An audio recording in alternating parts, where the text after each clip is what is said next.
Alright.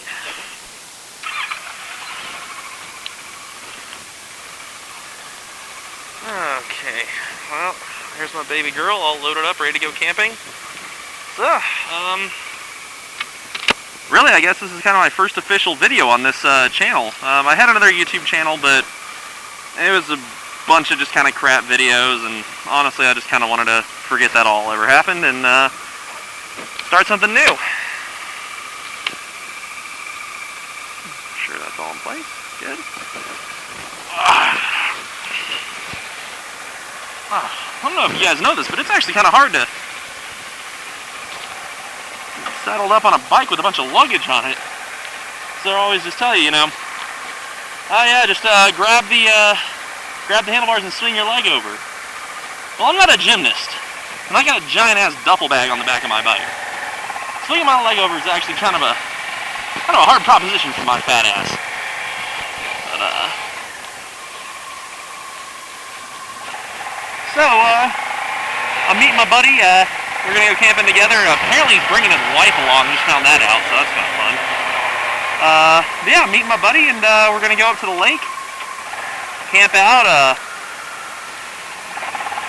So his wife's gonna be following us in the truck, which is actually kind of cool, because that means I'm gonna take all this luggage off the back of my bike, and he's gonna take all the luggage off his bike, and his wife's gonna slug that along for us.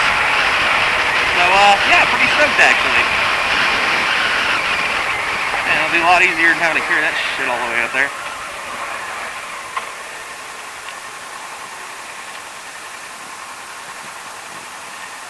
Really old Ninja 500 back there or some shit? Huh?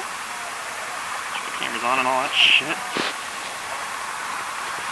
Just kind of a question for everyone out there that owns a Contour or any kind of, you know, external mounted helmet camera that you can't see all the time. At what point in the ownership phase do you stop worrying about whether or not the damn thing's gonna fall off while you're riding? I mean, I'm actually like constantly worried about that shit. Yeah, like seriously. Keep worrying, like, you know, I'm gonna be hitting, like, you know, somewhere on the interstate, all of a sudden I'm gonna hear like click click click behind me or something. No, I wouldn't even hear it on the interstate. Then all of a sudden, boom, your camera's falling off and it's like $200 down the drain. So yeah, I mean, what point do you get to stop worrying about that shit? Yeah, it's fucking irritating. No, definitely can't fault him for his choice of brands. What is that? Yeah, that's a 500, isn't it? That's actually a pretty cool looking bike for an older machine.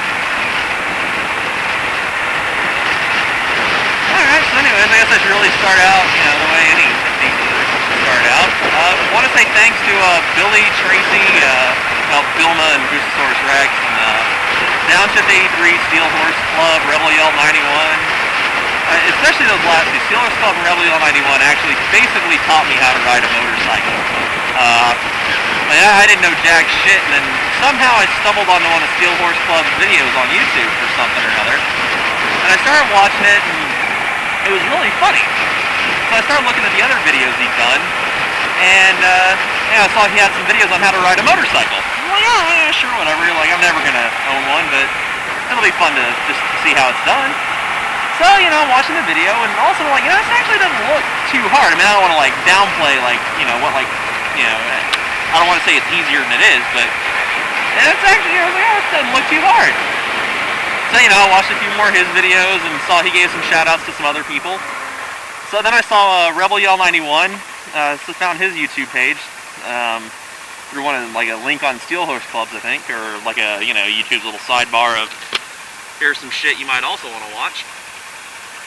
And, so yeah, so I started watching his videos, and he had another one of those, you know, hey, I'm a guy on an Ninja 250, here's how you ride the damn thing.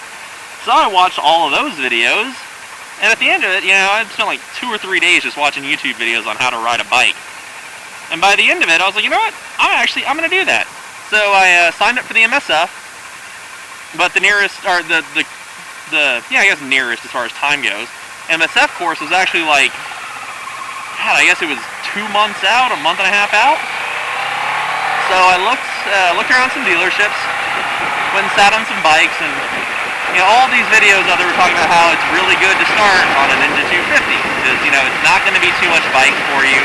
You'll outgrow it quick, but it resells quick, and shit like that. So I went ahead, sat on one in a dealership, and it was a place called R&S Kawasaki here in Albuquerque, which I kind of want to give them a shout out because they treated me so goddamn good. And yeah, so I picked it up, like a week or so after I was looking at it, got financed from the bank and all that jazz, and yeah, so I brought it home. The first day I got it, I crashed it at like 5 miles an hour, maybe even less than that. I was going around a corner just in my apartment complex parking lot, and for whatever reason, I thought this right here, I thought my clutch was my brake. I don't know why. I was an idiot. So I'm like, oh man, I'm going to totally blow this corner at 3 miles an hour. I don't get how people ride these damn things. Squeeze the clutch in. Forget to take my hand off the throttle. So all of a sudden my CRPM started going, and so I freak out and I realize, oh shit, I'm holding the clutch in. And I think for some reason that the solution to this problem is going to be me dumping the clutch. So I dump the clutch, jump up over a curb, and the bike lands on its side in some grass. I get up, brush myself off. Of course, I'm wearing no real protective gear. I didn't even have a helmet at that point, which, yeah, I'm sorry, everyone. So I get up, brush myself off. My bike had a little red mark on the exhaust pipe from where it hit the curb, which had like the red painted, the fire zone. So, I picked the grass and mud out of my brake lever. Bike's totally fine. I mean, it's got like a couple of scuffs on it, whatever. And I rode that for another 2 or 3 months, I guess.